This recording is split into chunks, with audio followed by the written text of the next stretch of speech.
Good evening. मैं doctor Pallavi Chaudhary. आज हम बात करेंगे इस वीडियो में एलर्जी के लक्षणों के बारे में। इससे पहले वाली वीडियो में मैंने बात की थी कि एलर्जी क्या होती है। अगर आपको मेरी ये वीडियो अच्छी लगे तो please like and subscribe my channel. Allergy के जो लक्षण उत्पन्न होते हैं, तो एलर्जी हमारे शरीर के कई अंगों को प्रभावित कर सकती है। सबसे पहले हम बात करेंगे स्किन एलर्जी के बारे में, यानी हमारी त्वचा और चमड़ी को जब एलर्जी प्रभावित करती है तो क्या लक्षण होते हैं। जब हम स्किन एलर्जी होती है तो लाल रंग के दाने उत्पन्न होते हैं शरीर पे। उनमें बहुत ही खुजली होती है। अचानक जैसे ही मरीज किसी एलर्जन के संपर्क में आता है तो लाल लाल धब्बे शरीर पे हो जाते हैं जिनमें खुजली होती है। यह तो तब होता है जब एलर्जन के संपर्क में मरीज आता है और शीघ्र रिएक्शन शो हो जाती है। कभी कभी जो स्किन एलर्जी होती है वो लंबे समय तक चलती है। अगर लंबे समय से स्किन एलर्जी है तो स्किन बहुत ही शुष्क हो जाती है, एकदम ड्राई हो जाती है। उस पर खुरेचने के मार्क्स हो जाते हैं, पपड़ी सी आ जाती है। स्किन एलर्जी जो है वो 1 साल से छोटे बच्चों को भी प्रभावित कर सकती है। एलर्जी के लक्षणों की एक खास बात यह होती है कि या तो यह मौसम के अनुसार उत्पन्न होते हैं या यह लंबे समय तक चलते हैं। जैसे ही मेडिसिन दी जाती है कुछ समय के लिए ये उत्पन्न नहीं होते हैं, जैसे ही दवाइयाँ बंद की जाती हैं ये लक्षण फिर से उभर कर आते हैं। स्किन एलर्जी की जो खास बात है वो यह है कि इसमें जो खुजली होती है वह रात में बहुत ज़्यादा होती है और यह लंबे समय तक चलती है। बार बार इसके सिम्टम्स उभर कर आते हैं। दवाइयों का असर जैसे ही ख़त्म होता है फिर उभर जाते हैं। जैसे ही मरीज़ एलर्जन के संपर्क में आता है तुरंत यह रैशेज आ जाते हैं। तो यह स्किन एलर्जी के कुछ खास पॉइंट्स हैं। दूसरा जो अंग प्रभावित होता है एलर्जी में वो आँखें हैं। आँखों की एलर्जी में आँखों का लाल होना, आँखों से पानी आना, आँखों में खुजली होना या आँखों के आसपास सूजन आना, यह एलर्जी के प्रमुख लक्षण होते हैं। तीसरा जो अंग हमारा एलर्जी में प्रभावित होता है वह है नाक की एलर्जी, जिसे एलर्जिक राइनाइटिस कहा जाता है।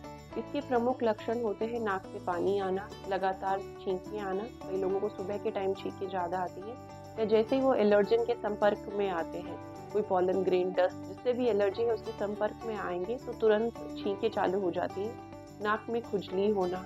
अगर नाक की एलर्जी के सिम्टम्स यानी एलर्जिक राइनाइटिस लंबे समय तक, लंबी अवधि तक रहती है तो उसमें नाक का परमानेंट ब्लॉक रहना, खाने की खुशबू नहीं आना, मुंह में टेस्ट नहीं आना, सर दर्द रहना, ये कुछ लंबे अवधि से अगर नाक की एलर्जी रहेगी तो ये लक्षण उत्पन्न होंगे। एक नाक की एलर्जी में एलर्जिक सैल्यूट होता है, जिसमें बच्चा बार बार ऐसे करता है अपनी नाक को ताकि उसको थोड़ा टेम्परेरी लक्षणों में आराम मिले। इन बच्चों के नाक पे एक रेखा आ जाती है जिसे नेजल क्रीज कहते हैं। आमतौर पे जिन बच्चों को नाक की एलर्जी बनती है उनको थोड़े लंबे समय में आंखों के नीचे काले घेरे भी आ जाते हैं, जिन्हें एलर्जिक शाइनर्स बोलते हैं। तो ये नाक की एलर्जी के प्रमुख लक्षण हैं। अगर एलर्जी श्वास नली की हो तो उसमें गले में कर्कशता, सूखी खांसी आना, यह लक्षण होते हैं। अगर एलर्जी मुंह या मुंह वाले हिस्से को प्रभावित करती है तो जीभ में, होठों में, यहाँ आसपास सूजन आना, यह प्रमुख लक्षण होते हैं। अगर श्वास नली के नीचे वाले हिस्से को एलर्जन प्रभावित करता है तो उसके प्रमुख लक्षण होते हैं छाती में जकड़न होना, सांस नहीं आना, सांस लेने में दिक्कत होना, जकड़न महसूस होना, सांस लेते टाइम छाती में गड्ढे पड़ना, तेजी से सांस लेना और खांसी आना, है ना। यह खांसी रात में और सुबह के टाइम ज़्यादा होती है। ये जो मरीज जिनमें श्वास नली प्रभावित होती है उनमें भी ऐसा देखा जाता है कि यह एक पर्टिकुलर मौसम में ज़्यादा होती है, या जैसे ही ये कोई पर्टिकुलर चीज़ या एलर्जन के संपर्क में आते हैं तो ये लक्षण तुरंत उत्पन्न हो जाते हैं। चौथा जो अंग इसमें प्रभावित होता है वो होता है हमारी भोजन नली, और हमारी आंत को भी एलर्जी प्रभावित कर सकती है। एलर्जी अगर एक्यूट हो, जैसे मान लो आज ही कुछ ऐसा खाया है एलर्जन जिससे एलर्जी है, तो उसके लक्षणों में प्रमुख जो लक्षण होंगे वो होंगे उल्टी होना, पेट का फूलना। उल्टी जो एलर्जन के संपर्क में आने के बाद जो उल्टियाँ होती हैं वो 1 से 2 घंटे के बाद चालू होती हैं। अगर लंबे समय से भोजन की नली की एलर्जी रहती है तो यह बच्चे कुपोषण का शिकार हो जाते हैं, इनका वजन नहीं बढ़ता है, पेट, कभी उनको दस्त लगते हैं, कभी कब्जी रहती है, पेट फूल जाता है। तो लंबे समय से जो भोजन की नली की एलर्जी होती है उसके ऐसे लक्षण होते हैं। इसमें एक प्रमुख डिजीज सीलियाक डिजीज होती है जिसमें गेहूं से एलर्जी होती है मरीज को। आंत के नीचे वाले हिस्से को भी एलर्जी प्रभावित कर सकती है। उसमें लैटिन में खून आना बीच बीच में, ऐसे कुछ लक्षण देखे जाते हैं। तो जैसे ही ये मरीज ऐसे एलर्जन को, जिनसे इनको एलर्जी है, उसको खाते हैं तो ये लक्षण उत्पन्न होते हैं। एक एलर्जी का सीवियर फॉर्म भी होता है जिसे एनाफाइलैक्सिस रिएक्शन कहा जाता है।